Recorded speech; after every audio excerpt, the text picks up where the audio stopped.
Selamat pagi adik-adik, shalom untuk kita semua. Selamat hari Minggu, kiranya Tuhan Yesus memberkati kita dimanapun kita berada. Nah, pada Minggu pagi hari ini kita kembali ibadah online. Seperti biasa, jangan ibadah online ini membuat kita patah semangat untuk memuji dan memuliakan Tuhan. Tetap semangat untuk memuji Tuhan. Mari kita berdoa sebelum kita memulai acara ibadah kita. Lipat tangannya, tutup matanya, tundukkan kepala, kita bersatu dalam doa. Selamat pagi Bapak, selamat pagi Yesus, selamat pagi Roh Kudus. Kami mengucap syukur atas berkat-Mu kepada kami hingga saat ini. Ya Tuhan, kami di sini anak-anak sekolah minggumu akan kembali ibadah online. Berkatilah ibadah kami supaya kami dapat memuji dan memuliakan nama-Mu dengan penuh sukacita. Kami juga berdoa untuk kedua orang tua kami ya Tuhan, lindungilah mereka dimanapun mereka berada. Di atas segalanya ampunkan salah dan dosa kami supaya kami layak di hadapan-Mu. Inilah doa kami, dalam nama Yesus kami berdoa dan bersyukur kepada-Mu. Haleluya, amin. Nah, kita angkat satu lagu pujian. Kalau nanti ada gerakannya harus bergerak ya. Kita bernyanyi Jalan Serta Yesus. Nah, kita akan menerangkan sebagian daripada firman Tuhan. Sebelumnya, mari kita bersatu dalam doa. Kembali kami mengucap syukur kepada-Mu ya Tuhan, dan berterima kasih atas berkat yang Kau berikan kepada kami. Ya Tuhan, sebentar lagi kami anak-anak sekolah minggumu akan mendengarkan sebagian dari firman-Mu. Berkatilah kami ya Tuhan, mampukanlah kami mendengarkan apa yang disampaikan oleh hamba-Mu, apa yang disampaikan oleh guru sekolah minggu kami tentang firman Tuhan. Inilah doa kami ya Tuhan, dalam nama Yesus kami berdoa dan bersyukur kepada-Mu. Haleluya. Amin. Nah,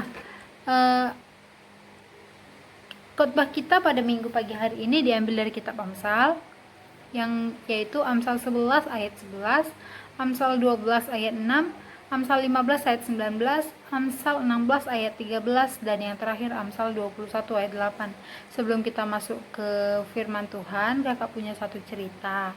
Ada 4 sekawan, rumah mereka dekat tetanggaan.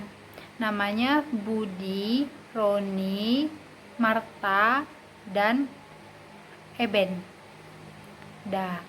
Mereka ini pergi ke suatu warnet dan bermain game di sana. Ada satu cewek namanya Marta. Marta ini tomboy dia orangnya, ceritanya. Mereka ke warnet pada saat malam hari. Awalnya niatnya hanya untuk melihat-lihat orang bermain game. Akhirnya mereka ikut bermain. Di tengah permainan itu mereka terlalu asik tidak melihat jam, sehingga sudah jam 12 malam. Orang tua mereka juga mencari mereka sebenarnya, tapi tidak menemukan karena mereka ke warnet yang jauh dari rumahnya, lumayan jauh. Nah, kemudian mereka besok paginya terlambat bangun mau pergi ke sekolah. Ada ulangan bulanan di sekolah, nggak mungkin mereka tidak masuk ke sekolah kan. Jadi mereka terlambat. Terus sampai di sekolah, sebelum sampai di gerbang sekolah, mereka punya rencana. Mereka sepakat untuk berbohong kepada bapak gurunya. Mereka bilang kayak gini, nanti kalau misalnya ditanya kenapa kita terlambat, kita jawab aja ya ban angkotnya bocor gitu.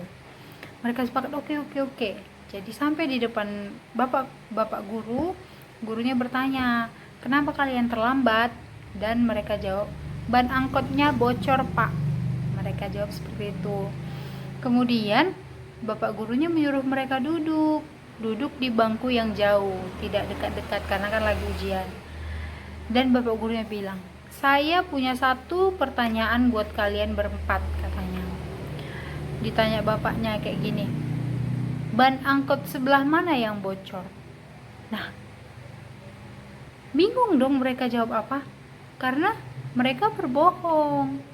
Langsung wajah mereka pucat, nggak tahu mau jawab apa. Nah, begitu juga sifat Tuhan.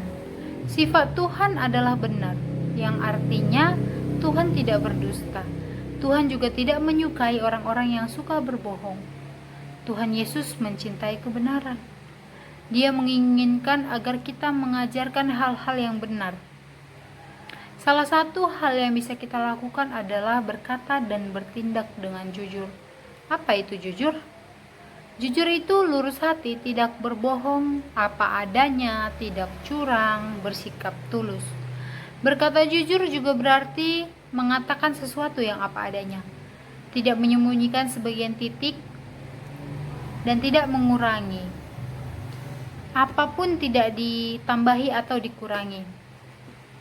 Nah, hari ini kita akan belajar tentang kejujuran. Dari beberapa ayat kitab Amsal, kitab ini adalah kitab yang berisi nasihat agar kita menjadi seseorang yang bijaksana. Yang pertama, Amsal pasal 11 ayat yang ke-11. Isinya, berkat orang jujur memperkembangkan kota, tetapi mulut orang fasik meruntuhkannya. Yang berarti, orang jujur akan membuat suatu kota semakin maju dan berkembang. Jadi kalau makin banyak orang jujur, maka suatu kota bahkan negara akan maju. Tapi kalau orang fasik adalah orang yang tidak berkata jujur, mereka akan membuat suatu kota atau suatu negara menjadi runtuh, menjadi jatuh. Yang kedua, Amsal 12 ayat 6 yang berisi perkataan orang fasik menghadang darah, tetapi mulut orang jujur menyelamatkan orang, yang berarti kejujuran akan menyelamatkan orang lain, sedangkan kebohongan akan membuat celaka. Selanjutnya itu Amsal 15 ayat 19 yang berisi jalan si pemalas seperti pagar duri, tetapi jalan orang jujur adalah rata. Artinya orang yang jujur akan berjalan di jalan yang benar, di jalan yang rata, tidak berliku-liku, tanpa ada hambatan. Orang jujur tidak perlu cemas saat menjalani hidupnya. Selanjutnya Amsal 16 ayat 13. Bibir yang benar dikenan raja, dan orang yang berbicara jujur dikasihinya. Yang berarti semua orang senang dengan orang yang jujur.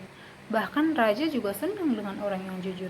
Pemimpin senang dengan orang yang jujur. Guru senang dengan orang yang jujur. Bahkan orang tua senang melihat anaknya jujur. Selanjutnya itu Amsal 21 ayat 8. Isinya, berliku-liku jalan si penipu, tetapi orang jujur lurus perbuatannya. Yang berarti orang yang jujur akan mengerjakan hal yang benar. Akibatnya ia akan dipercaya orang. Tetapi seseorang yang berbohong akan berkelit atau berbicara berputar-putar. Nah, dari beberapa ayat dalam Amsal ini kita melihat bahwa kejujuran adalah hal yang sangat perlu kita miliki. Kejujuran akan membuat kita menjalani hidup dengan kejujuran, akan membuat kita disukai semua orang, bahkan oleh raja dan para pemimpin. Dengan bersikap jujur, kita membuat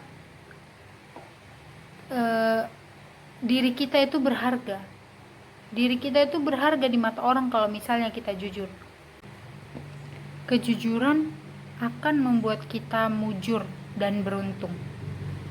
Kita bisa minta maaf kalau misalnya kita sedang berbohong. Orang-orang pasti lebih senang memaafkan daripada kita tetap bertahan, tetap berbohong tanpa meminta maaf. Jadi mereka taunya itu bukan yang kebenarannya. Orang-orang akan memaafkan kita kalau kita jujur daripada kita terus berbohong tapi disukai orang. Kita perlu ingat, kalau kita jujur, bukan hanya manusia yang senang dengan kita. Tuhan Yesus akan lebih senang dengan kita. Karena itu, ayo kita belajar berkata dan bertindak jujur, mulai dari sekarang dan seterusnya. Sikap jujur sangat penting untuk kita miliki. Sebagai anak-anak Tuhan, marilah kita belajar jujur, karena inilah yang Tuhan inginkan dari kita. Kita dapat memulainya dengan berkata jujur, yaitu selalu menyampaikan kebenaran. Jika ya, katakanlah iya. Jika tidak, katakanlah tidak. Orang jujur pasti mujur, karena mereka akan mendapat kasih sayang dan kepercayaan dari banyak orang, dan pasti Tuhan akan berkati. Amin. Mari kita bersatu dalam doa. Kembali kami mengucap syukur kepadamu ya Tuhan. Kami telah selesai mendengarkan sebagian daripada firman-Mu. Berkatilah kami, mampukanlah kami untuk bersikap jujur, untuk tidak berbohong kepada siapapun ya Tuhan. Kami mengucapkan terima kasih untuk berkat-Mu kepada kami. Kami telah selesai ibadah. Apapun kegiatan kami selanjutnya, kami serahkan ke dalam tangan-Mu. Inilah doa kami ya Tuhan, dalam nama Yesus kami berdoa dan bersyukur kepadamu. Haleluya. Amin. Mari kita sama-sama mengucapkan doa Bapa kami. Bapa kami yang di surga, dikuduskanlah namamu, datanglah kerajaan-Mu, jadilah kehendak-Mu di bumi seperti di surga. Berilah kami pada hari ini makanan kami yang secukupnya, dan ampunilah kami akan kesalahan kami, seperti kami sudah mengampuni orang yang bersalah kepada kami. Dan janganlah membawa kami ke dalam pencobaan, tetapi lepaskanlah kami daripada yang jahat, karena Engkau yang punya kerajaan dan kuasa dan kemuliaan sampai selama-lamanya. Amin. Bapa terima kasih. Bapa terima kasih. Bapa terima kasih. Bapa di dalam surga, ku berterima kasih. Amin. Selamat hari Minggu untuk kita semua. Kiranya Tuhan Yesus memberkati kita. Shalom adik-adik. Selamat pagi.